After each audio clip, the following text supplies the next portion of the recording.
JRF club നല്ല രീതിക്ക് problem ഏരിയാസൊക്കെ നമുക്ക് നല്ല രീതിക്ക് പറഞ്ഞു തന്നിട്ടുണ്ട്. എന്ത് ഡൗട്ട് ഏത് രാത്രി 12 മണിക്ക് ചോദിച്ചു കഴിഞ്ഞാലും മാമിൻ്റെ റിപ്ലൈ ഉണ്ടായിരുന്നു. അതൊക്കെ ഭയങ്കര നമുക്കൊരു സപ്പോർട്ടായിരുന്നു പഠിക്കാൻ.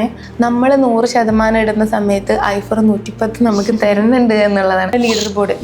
ഇതിങ്ങനെ കയറി വരുന്ന സമയത്ത് ഭയങ്കര എന്തോ ഒരു മോട്ടിവേഷനാണ്. സത്യം പറഞ്ഞാൽ ആദ്യമായിട്ട് എക്സാം എഴുതാൻ പോയ ഒരാളെന്നുള്ള നിലയിൽ എനിക്കൊരു ടെൻഷൻ ഉണ്ടായിരുന്നില്ല. ഹലോ എവരിവൺ, വെൽക്കം ടു ഐഫർ എഡ്യൂക്കേഷൻ.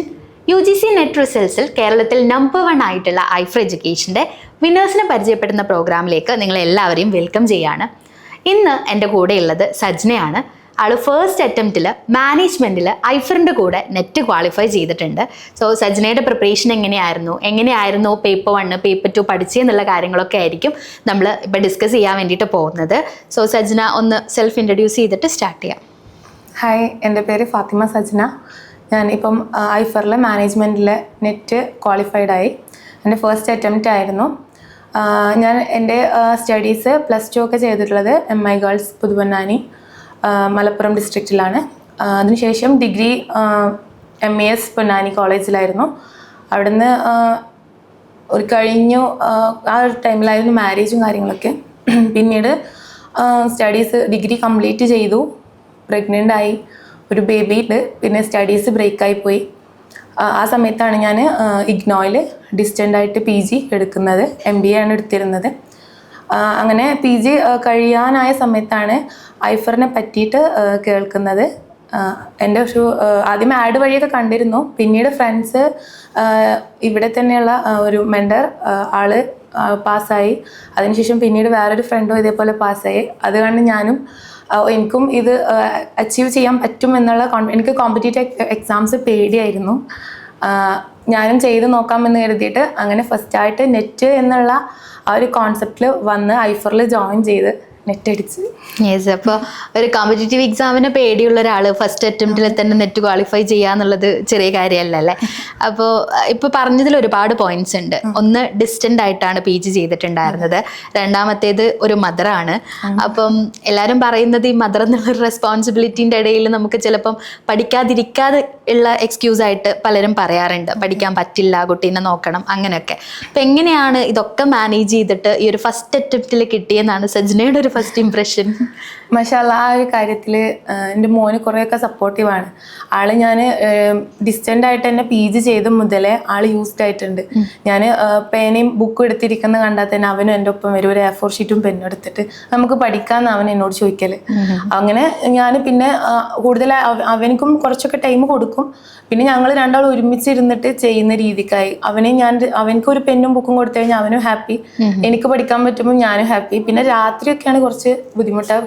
പക്ഷെ അവന് ഉറങ്ങുമ്പം അവൻ്റെ അടുത്ത് പോയിരുന്ന് കൂടുതലും ഞാൻ ആ സമയത്ത് ചെയ്യുക DI ആണ്.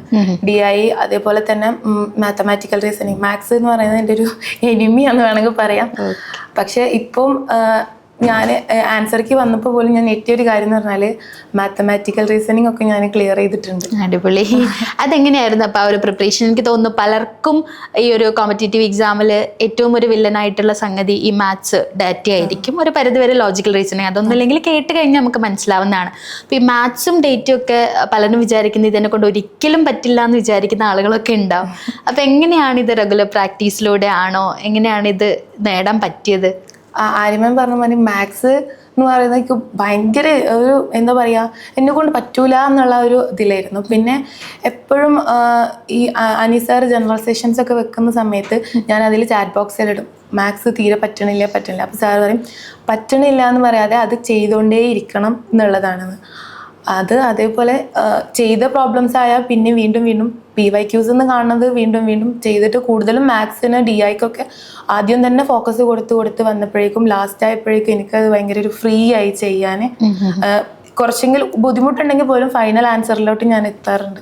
യെസ്, നമുക്ക് ഇഷ്ടമില്ലാത്തൊരു കാര്യമാണ് നമ്മൾ ചെയ്യുന്നതെന്ന് ഉള്ളതിൻ്റെ ഒരു ബുദ്ധിമുട്ട് എപ്പോഴേലും ഉണ്ടായിട്ടുണ്ടോ? എനിക്ക് പഠനം എന്ന് പറയുന്നത് ഭയങ്കര ഒരു റിലാക്സ് ആയിട്ട് പഠിക്കുന്ന ആ ഒരു ഇതാണ്.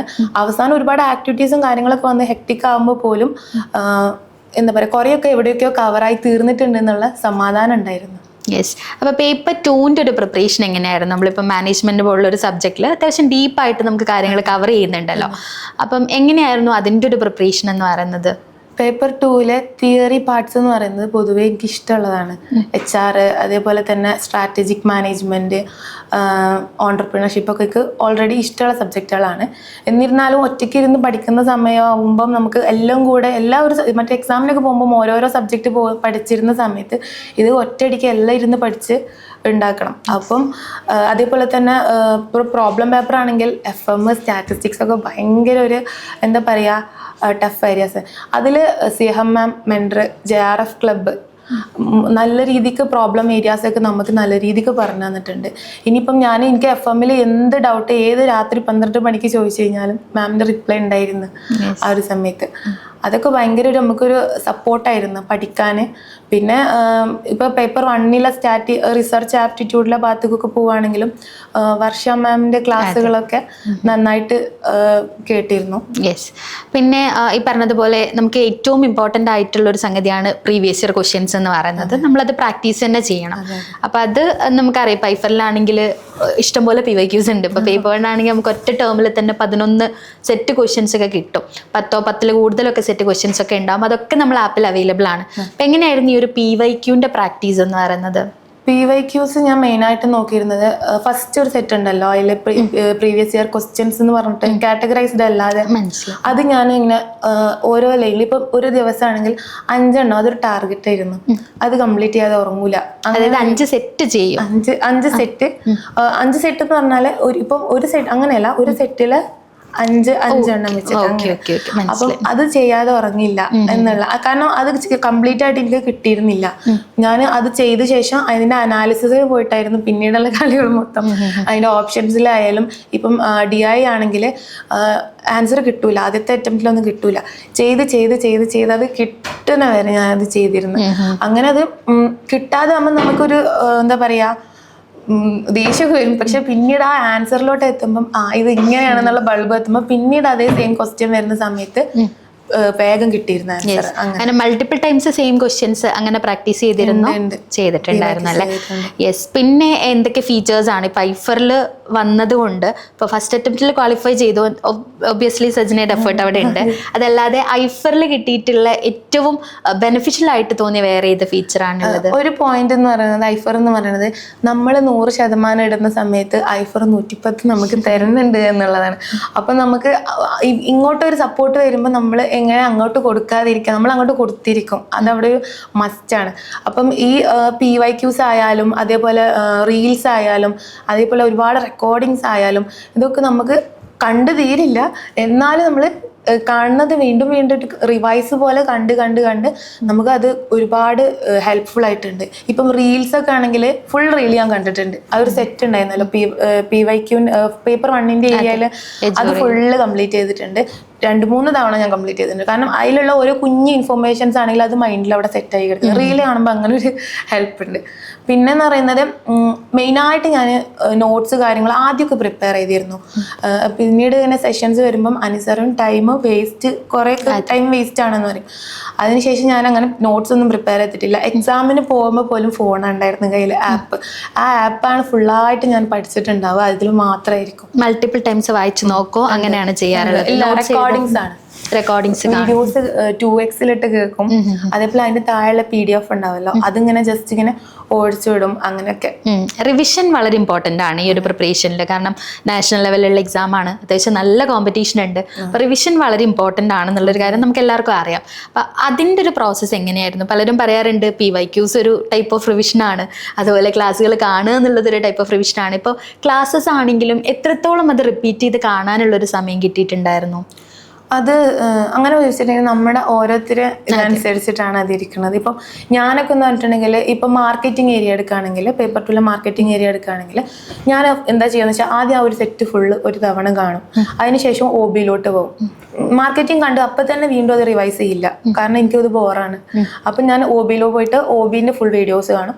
പിന്നെ അതൊന്നും അടുത്ത് വരുമ്പോഴേക്കും ചിലപ്പോൾ മാർക്കറ്റിംഗിലെ മാർക്കറ്റിംഗ് എവിടെയെങ്കിലും അത് ഇരിക്കുന്ന സമയത്ത് എന്താ ബ്രാൻഡിങ്, അപ്പോൾ ബ്രാൻഡിങ്ങിന്റെ ഏരിയയിൽ വല്ലതും കിട്ടില്ലെങ്കിൽ ആ ഒരു ഭാഗം ഭാഗം മാത്രം കാണും, അങ്ങനെയൊക്കെ ചെയ്തിട്ടുണ്ട്. ഓക്കെ, അങ്ങനെ റീകോൾ ചെയ്ത് അതായത് ഒരു ഇൻഡിവിജ്വൽ ഇതിലാണ് പഠിച്ചെന്നുള്ള ഒരു സംഗതി. പിന്നെ PYQs പറഞ്ഞു കഴിഞ്ഞാല് അതൊരു റിവിഷൻ മാത്രമല്ല. സത്യം പറഞ്ഞാല് ആദ്യമായിട്ട് എക്സാം എഴുതാൻ പോയ ഒരാളെന്നുള്ള നിലയിൽ എനിക്കൊരു ടെൻഷൻ ഉണ്ടായിരുന്നില്ല. എക്സാം ഹാളിൽ കയറിയിട്ട് ആധാറിന്റെ ഫിംഗർ പ്രിന്റ് എന്താ ഒരു ഇഷ്യൂ വന്ന ആ ഒരു ഇതല്ലാതെ ഈ കമ്പ്യൂട്ടറിന്റെ സിസ്റ്റത്തിന് മുന്നിൽ നിന്ന് ഞാൻ വേർത്തിട്ടില്ല. കാരണം PYQ നമ്മൾ ഇതുവരെ ചെയ്ത സാധനം തന്നെ മുന്നിൽ വന്നിട്ടുള്ളത് എന്നുള്ള ക്വസ്റ്റ്യൻസ് പറയുകയാണെങ്കിലും അങ്ങനെ. പിന്നെ ഒരുപാട് എക്സാമിന്റെ സമയത്ത് നമുക്ക് ഇൻഡ്യൂഷൻസ് ഹെൽപ്പ് ചെയ്യാറുണ്ട്. അതായത് ഇപ്പം ആൻസർ കിട്ടാത്ത ഒരു ക്വസ്റ്റ്യൻ ആണെങ്കിൽ നമ്മൾ ഇതുവരെ PYQ ചെയ്തത് വെച്ചിട്ട് നമുക്ക് ചില ആൻസേഴ്സ് നമുക്ക് കത്തും. അപ്പൊ നമ്മളത് ക്ലിക്ക് ചെയ്യുക പോവുക. അപ്പൊ അത് അങ്ങനെയൊക്കെ എനിക്ക് ആൻസർ കീ വന്ന് ഞാൻ നോക്കിയാൽ റെഡി ആയിട്ടുണ്ട്. നമ്മൾ പഠിച്ചതുമായിട്ട് എന്തെങ്കിലും ഒരു കണക്ഷൻ ഉണ്ടാവും, പ്രാക്ടീസ് ചെയ്തതുമായിട്ടൊരു കണക്ഷൻ ഉണ്ടാവും, ക്ലാരിറ്റി ഉണ്ടാക്കി വെച്ചാൽ മതി. എന്തെങ്കിലും ഒരു കണക്ഷൻ എവിടെയെങ്കിലും ഒക്കെ ആയിട്ട് ഉണ്ടാവുന്നല്ലേ. പിന്നെ ഇപ്പൊ പറഞ്ഞ സമയത്താണ് നമ്മൾ എക്സാം ഹാൾ മാനേജ്മെന്റ് എന്ന് പറയുന്നതും വളരെ ഇമ്പോർട്ടന്റ് ആണ്. അതിലൊരു പരിധിവരെ നമ്മളുടെ പ്രാക്ടീസ് ടെസ്റ്റുകളും മോക്ക് ടെസ്റ്റുകളും ARF എക്സാം ഒക്കെ ഹെൽപ്പ് ചെയ്തിട്ടുണ്ടാവും. അപ്പൊ മൊത്തത്തിൽ നമ്മളുടെ ആപ്പ് എടുക്കുകയാണെങ്കിൽ എന്തായിരുന്നു അതിന്റെ ഒരു അനാലിസിസ്? മൊത്തത്തിൽ ആപ്പ് എന്ന് പറഞ്ഞാൽ എനിക്ക് അതിൽ ഇഷ്ടം എന്ന് പറയുന്നത് PYQs ആയിരുന്നു. കാരണം ഈ PYQs ഞാൻ ചെയ്തിട്ട് നമ്മുടെ ഒരു സ്റ്റാറ്റസ് ഏരിയ ഉണ്ടല്ലോ, അവിടെ പോകുമ്പോൾ ഇത്രയും PYQ ചെയ്ത് അപ്പൊ അത് ഭയങ്കര ഒരു സാറ്റിസ്ഫാക്ഷൻ ആയിരുന്നു. അതേപോലെ തന്നെ മോക്ക് ടെസ്റ്റ് വിൻ ചെയ്യുമ്പം ആ മറ്റേ പോപ്പ് വരുമല്ലോ, അത് ഭയങ്കര രസമായിരുന്നു. അപ്പൊ അതൊക്കെ നമുക്കൊരു ഇൻട്രസ്റ്റിംഗ്. പിന്നീട് അത് വീണ്ടും വീണ്ടും പഠിക്കാൻ വേണ്ടിയിട്ട്. അപ്പൊ പിന്നെ നമുക്ക് മടി വരില്ല, പഠിക്കാനൊരു മടുപ്പ് വരുന്നില്ല. ഞാനൊക്കെ കിട്ടുന്ന ടൈം മൊത്തം പഠിച്ച് ഇങ്ങനെ ഹൗസ് ഹോൾഡ്സ് ഉണ്ടെങ്കിൽ പോലും ചില സമയത്തൊക്കെ കിച്ചണിലും ഈ നേരെ വിൻഡോ ആണ്, അപ്പം വിൻഡോന്റെ അവിടെയൊക്കെ വെച്ചിട്ട് ഇരുന്നിട്ട് ഹെഡ്സെറ്റ് വെച്ചിട്ടൊക്കെ പഠിക്കും. ഇടയ്ക്ക് വീഡിയോസ് കേൾക്കാമല്ലോ നമുക്ക് ചെയ്യുന്നതിൻ്റെ ഇടയിൽ. അപ്പൊ അങ്ങനെയൊക്കെ പഠിച്ചിട്ടുണ്ട്. അപ്പൊ ഇത് ഇപ്പൊ എനിക്കൊരു മടി വരുന്ന കാര്യമാണെങ്കിൽ പിന്നെ ചെയ്യാം. പക്ഷെ ഇത് നമ്മൾ ഇതുപോലെ ഗെയിമിന്റെ ആപ്പ് തുറക്കണം വരെ ഐഫറിന്റെ ആപ്പ് തുറന്ന് അത് ഫുള്ള് ഇങ്ങനെ, അതേപോലെ തന്നെ ലീഡർ ബോർഡ് ഇതിങ്ങനെ കയറി വരുന്ന സമയത്ത് ഭയങ്കര എന്തോ ഒരു മോട്ടിവേഷൻ ആണ്, ഇനിയും ചെയ്യണം എന്നുള്ളൊരു ഇതാണ്. അതാണ് ചില സ്റ്റുഡൻസ് പറയാറുണ്ട്, അതായത് ലീഡർ ബോർഡിൽ മറ്റുള്ളവരുമായിട്ട് കോമ്പീറ്റ് ചെയ്യാൻ വേണ്ടിയിട്ടല്ല, ഇപ്പൊ എന്റെ റാങ്ക് എവിടെയാണ് അതിൽ നിന്ന് എനിക്ക് എങ്ങനെ ഇംപ്രൂവ് ചെയ്യാമെന്നുള്ളതിലാണ് ഫോക്കസ് ചെയ്യാന്നുള്ളതും അതൊരു ഹെൽത്തി കോമ്പറ്റീഷൻ ആയിട്ട് പലരും പറയാറുണ്ട്. പിന്നെ ഇപ്പൊ ഈ ഒരു നെറ്റ് നേടി നിൽക്കുമ്പോൾ ഇനി JRF എന്നുള്ള ഒരു എയിം ഉണ്ടോ? ഇതുവരെ JRF എന്നുള്ള, കാരണം നെറ്റ് എന്നുള്ള ഒരു കോൺസെപ്റ്റ് എനിക്ക് ഒന്നാമത്തെ പറഞ്ഞല്ലോ കോമ്പറ്റേറ്റീവ് എക്സാം പേടിയായിരുന്നു എന്ന്. പിന്നെ നെറ്റ് എന്നുള്ള എക്സാം ഞാൻ MBA എടുത്തു, നെക്സ്റ്റ് എന്ത് അപ്പോൾ ഇനി നെറ്റ് എഴുതി നോക്കിയാലോ എന്നുള്ള ഒരു ഇതിലോട്ടാണ്. JRF എന്നുള്ളത് അറിയായിരുന്നു, പക്ഷെ JRFലോട്ട് പോകുന്ന മുന്നേ നെറ്റ് ക്രാക്ക് ചെയ്യാം എന്നുള്ളതായിരുന്നു. പക്ഷെ ഇപ്പം JRF ഉണ്ടോന്ന് ചോദിച്ചാൽ ചെറുതായിട്ട് ഇവിടേക്ക് ഇങ്ങനെ പൊട്ടി മുളച്ച് വരുന്നുണ്ടെന്ന് തോന്നുന്നു. നമ്മളെ കൊണ്ടും പറ്റും എന്നുള്ളൊരു സംഗതി പ്രൂവ് ചെയ്തിട്ടുണ്ടല്ലോ. അതായത് എല്ലാവർക്കും ഫസ്റ്റ് അറ്റംപ്റ്റിൽ കിട്ടില്ല. ഞങ്ങൾക്ക് എന്നെ അറിയുന്നുണ്ടാവും, നിങ്ങൾ കൂടെ തന്നെ ചിലപ്പോൾ പഠിക്കുന്ന ഫ്രണ്ട്സും ഒക്കെ ഉണ്ടാവും. മൾട്ടിപ്പിൾ അറ്റംപ്റ്റ്സ് നടത്തിയിട്ടും കിട്ടാത്തൊരു ഇതുണ്ട്. ഇപ്പൊ സെൽഫ് പ്രിപ്പറേഷൻ ആണെങ്കിൽ പോലും ചിലപ്പം നമ്മൾ പഠിക്കുന്നുണ്ടാവും, പക്ഷെ ആ ഒരു പ്രാക്ടീസ് അല്ലെങ്കിൽ എക്സാമിനെ അപ്രോച്ച് ചെയ്യുന്ന ഒരു സംഗതി ചിലപ്പോൾ അത്രത്തോളം ക്ലിയർ ആവുന്നുണ്ടാവില്ല. അപ്പൊ എന്തായാലും JRF വേണ്ടിയിട്ടും സീരിയസ് ആയിട്ട് തന്നെ പ്രിപ്പയർ ചെയ്യാം. All the very best. Thank you.